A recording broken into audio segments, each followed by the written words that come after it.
Tuhan, sampaikan sabdamu yang indah melalui hamba-Mu, sembunyikan di balik salib-Mu, beri kemampuan yang datangnya dari Roh Kudus. Dalam nama Yesus. Amin. Sebuah pesan yang saya bawa, yang tidak akan pernah kadaluarsa, nggak pernah kuno, yaitu bagaimana dekat dengan Allah. Mau dikemas gimana pun juga, intisari ini kita butuhkan setiap hari. Sebab hanya dekat Allah saja, aku tenang. Daripadanya lah keselamatanku, bahwa dialah gunung batuku, kekuatanku. Saya ajak kita sama-sama membuka di kitab Yakobus kali ini. Surat Yakobus pasal 4, ayat 7 sampai 10. Saya baca dulu ya. Karena itu tunduklah kepada Allah dan lawanlah iblis, maka ia akan lari daripadamu. Mendekatlah kepada Allah, dan dia akan mendekat kepadamu. Tahirkanlah tanganmu, hai kamu orang-orang berdosa, dan sucikanlah hatimu, hai kamu yang mendua hati. Sadarilah kemalanganmu, berduka cita, dan merataplah. Hendaklah tertawamu kamu ganti dengan ratap, dan sukacitamu dengan duka cita. Rendahkanlah dirimu di hadapan Tuhan, dan ia akan meninggikan kamu. Bagaimana dekat dengan Allah? Kita telusuri ayat ini satu persatu. Pertama-tama di atas segalanya, tunduklah kepada Allah dulu. Karena itu tunduklah kepada Allah, baru lawanlah iblis. Dari mana kuasa kalau kita nggak tunduk dulu? Kita nggak boleh memakai nama Tuhan dengan sembarangan, main tengking-tengking saja. Banyak orang suka memakai atau memanfaatkan seorang petinggi, pejabat, orang berkuasa, berpengaruh. Tapi sekalipun demikian, wewenang itu dari hubungan.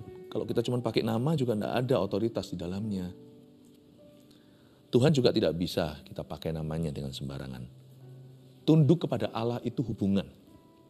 Tanpa penundukan kepada Tuhan, tidak mungkin kita bisa menjalin hubungan dengan Allah. Orang yang memberontak kepada Tuhan tidak mungkin punya hubungan yang baik dengan Allah. Tuhan juga tidak bisa dekat dengan orang itu. Tuhan juga tidak mau menolong dia. Jikalau hati kita memusuhi Tuhan secara sengaja, lain cerita kalau kita punya kelemahan ya, namanya kita ini sekalipun sudah ditebus oleh darah Yesus, kita ini masih manusia penuh dengan kekurangan. Kita berusaha, kita nggak mau begini, kok aku jadi begitu ya.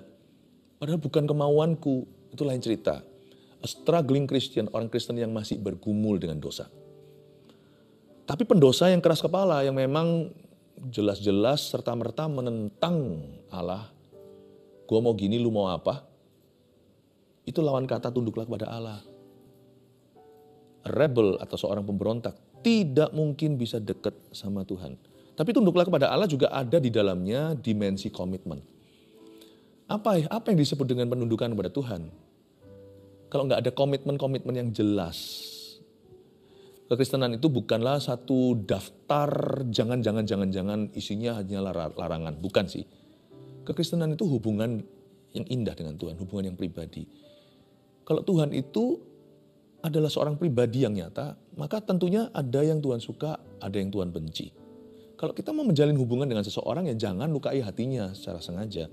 Kita harus belajar mengerti apa yang disukai oleh orang itu. Menyenangkanmu, senangkanmu, hanya itu kerinduanku.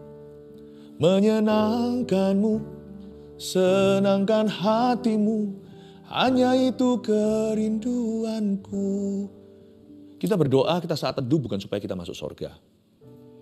Dan ada orang yang menentang aktivitas-aktivitas demikian. Kenapa sih diharuskan ini, diharuskan itu?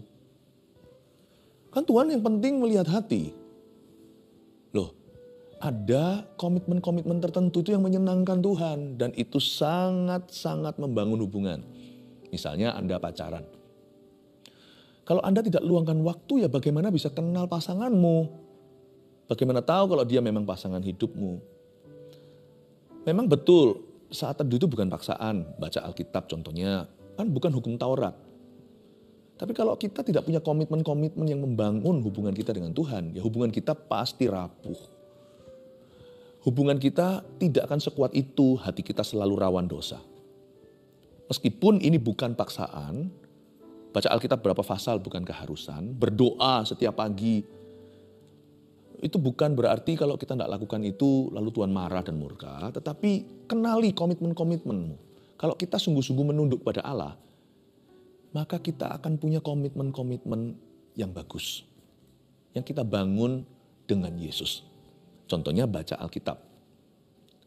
Itu komitmen yang tidak boleh diambil oleh kesibukan dalam hidup saya.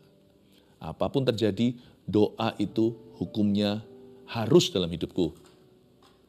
Kalau saya tidak punya komitmen-komitmen tersebut, akan susah untuk saya menunduk pada Tuhan sepanjang hari. Kalau dari awal saya tidak bangun hubungan, hati saya ini cenderung lari dari hadiratnya. Tunduklah kepada Allah juga ada elemen-elemen komitmen di dalamnya. Komitmen menjaga kekudusan, komitmen ke gereja. Nggak ke gereja emangnya kenapa? Ya nggak apa-apa. Cuman kalau kita jatuh cinta itu kan pasti kita yang ngotot mau ketemu ya kan. Tapi kalau orang sakit mah kan jadi nggak nafsu makan. Kalau kita tidak ada selera untuk ke gereja, pratanda ada sesuatu, something is wrong spiritually. Memang ada sesuatu yang salah secara rohani. Ya nggak bisa, kalau kita mau ke gereja emangnya mau dipaksa. Tapi pasti ada sesuatu, entah dulu pernah dikecewakan, pernah trauma, atau sekedar suam-suam kuku, atau sudah kehilangan kasih mula-mulanya. Udah nggak menggebu-gebu lagi pelayanan. Udah nggak kepingin ketemu saudara seiman. Individualistisnya lebih tinggi daripada kepingin berkomunitas yang sehat secara rohani. Apa komitmenmu yang sudah mulai goyang? Dan Anda tahu bahwa komitmen-komitmen itu mendekatkanmu pada Allah. Kalau kita tidak lagi kokoh dalam komitmen-komitmen itu, kecenderungannya nanti komitmen-komitmen yang bagus tersebut akan tergantikan dengan komitmen-komitmen lain yang menjauhkan kita dari Tuhan. Misalnya dulunya aktif pelayanan, sekarang lebih banyak main game. Nggak ada yang salah loh, saya nggak ngomong bahwa ini boleh, itu nggak boleh, enggak lah. Kalau itu bukan jelas-jelas dosa, jelas-jelas melanggar firman Allah, moderat saja. Segala sesuatu halal, tidak semuanya berguna. Janganlah kau kembali diperbudak oleh sesuatu, karena Kristus sudah memerdekakanmu. Misalnya, komitmen-komitmen tersebut mulai rapuh, mulai sirna, mulai pudar, mulai luntur. Biasanya akan tergantikan dengan hal-hal lain yang cenderung membuat candu dalam hidup kita. Karena Tuhan itu tidak tergantikan. Kalau Tuhan sudah kendor dalam hidup kita, hubungan kita dengan Tuhan sudah kendor maksudnya, pasti kita cari sesuatu untuk memuaskan lubang donat itu di hatimu. Pasti sesuatu. Hobi, teman, apapun juga tidak bisa menggantikan Tuhan. Lalu ada ayatnya berikutnya, karena itu tunduklah kepada Allah dan lawanlah iblis. Coba katakan lawanlah iblis. Iblis itu mesti ditegasin. Jadi kita harus secara sengaja tutup semua pintu. Tutup pintu aja masih ada angin masuk kok, masih bisa masuk angin.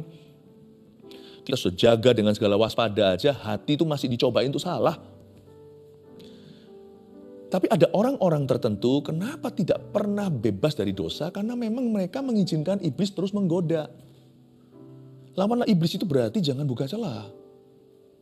Jangan izinkan dia, mesti tegas sama dia. Nah hal-hal apa, baik itu aktivitas atau barang atau sesuatu apapun kadang-kadang juga tidak materialistis, tidak dalam wujud jasmani, misalnya pemikiran-pemikiran yang salah, kepahitan di dada, menyimpan kesalahan orang lain. Apakah itu yang selalu menarikmu mundur? Apakah hal-hal tersebut yang selalu menjadi pintu iblis kembali dan terus-menerus mencobaimu di area yang sama, jatuh bangun di sana? Misalnya beberapa orang jatuh di dalam area pornografi. Ya sudah kalau gitu batasi. Kita harus tutup pintu. Itu aja pikiran kotor seringkali masih lewat kok. Tapi benda-benda yang membuat mudah kita lakukan hal itu yang harus dikekang. Itu harus ada remnya. Misalnya kalau sudah tahu kecenderungannya, ya udah jangan mencoba diri dong. Jangan HP-an terus sampai larut malam di rumah kos-kosan. Lalu cuman scrolling, akhirnya nanti akan surfing, nanti akan cari yang tidak-tidak. Misalnya di jam tertentu sudah jawab semua message-nya. Udah berdoa sebelum tidur, lakukan aktivitas yang lain. Kalau yang suka musik mungkin bisa main gitar, ya nyanyi-nyanyi. Gantikan dengan sesuatu. tutup pintu setan yang selalu masuk dari sana ketika kita itu nganggur, dan ketika pikiran kita kosong, dan ketika kita tidak tahu harus berbuat apa, ngapain lagi ya, bosen aku.